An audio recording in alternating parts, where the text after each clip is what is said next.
KPU party. You do not even belong to... yes. Yeah, KPU. KUP, yeah. KUP.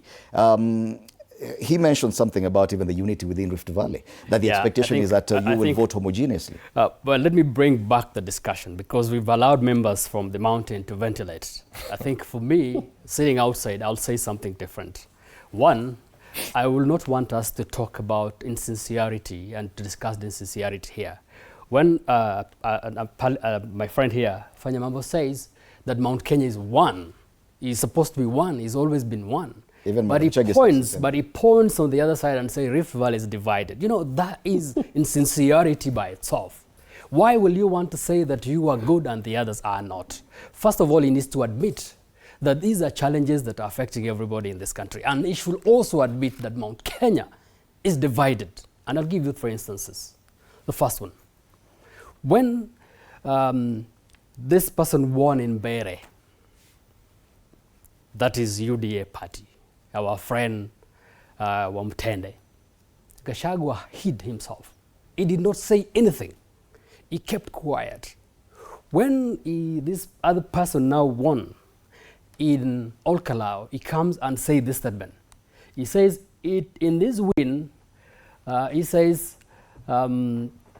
it is in this win that as per defection to, okay, well, I think there's a statement, he says that this is going to be an indicator of what will happen to William Ruto. What does it tell you about Mount Kenya? It tells you that the East is different from the West, because the East defied what the West wanted.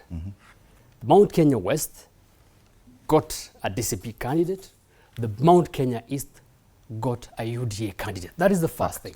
The second thing, if you look at the rally that Rigathi Gachagua had on Sunday in Meru, personally, as an MP, I will have a bigger rally than that. I looked at him speaking on a vehicle, there only one person, and then the road is there. That basically tells you that a populous county such as Meru will have had a lot of people if Rigathi Gachagua was the de facto leader. The fact that he had very few people that Lotee here in my constituency can have more, tells you that the mountain is divided. If it was on the other side of the mountain, probably we'll have seen many people.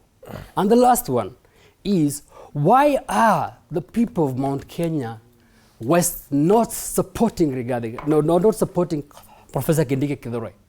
He is from the mountain. If he's actually from the mountain, we will have actually seen them supporting him to be the deputy president. Why are they crying? Why are they divorcing him? Why are they saying that he's not part of them? And yet, if it wasn't because of the votes from Tharaka Nithi in 2007, Kibaki will never be president again.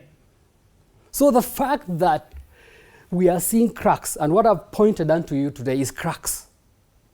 If the mountain was one, like they are saying, we will have actually seen everybody from the East and the West supporting Professor Kindiki Kithure as the president, and also supporting his bid for 2027 as a running mate for William Ruto. Okay. The fact that they do not want, the fact that some other people, and again, I want to say, it is not all the people from the Kikuyu community. That's what I wanted to. It is not all the people from the Kikuyu community. There are few elements that want to divide the Kikuyu community.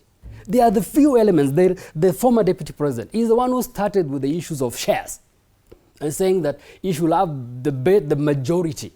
And I want to shock you that Kenyans are realizing that this particular individual want to alienate the Kikuyu community. Not every Kikuyu member of parliament, not any Kikuyu member of the community wants to follow his ideology. There are people that are sober-minded, who knows that Kenya is one, and the constitution says that we are one, we are not many. Okay. But the fact that there is somebody who continuously sing about a community, and now even now singles part of the community of the mountain, this person is the one that is dividing a wedge. What would you say to the statement by C.S. Ruko on the same? I think C.S. Ruko is speaking to the tunes of the eastern part of mountain. Because it's true.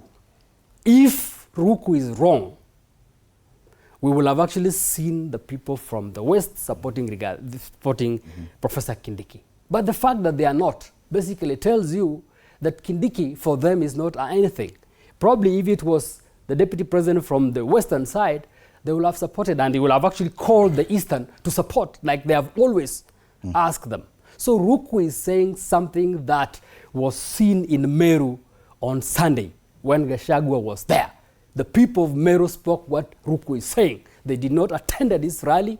They are actually defying him because Ruku is saying what it is in their hearts. The deputy president currently also says that there's no division.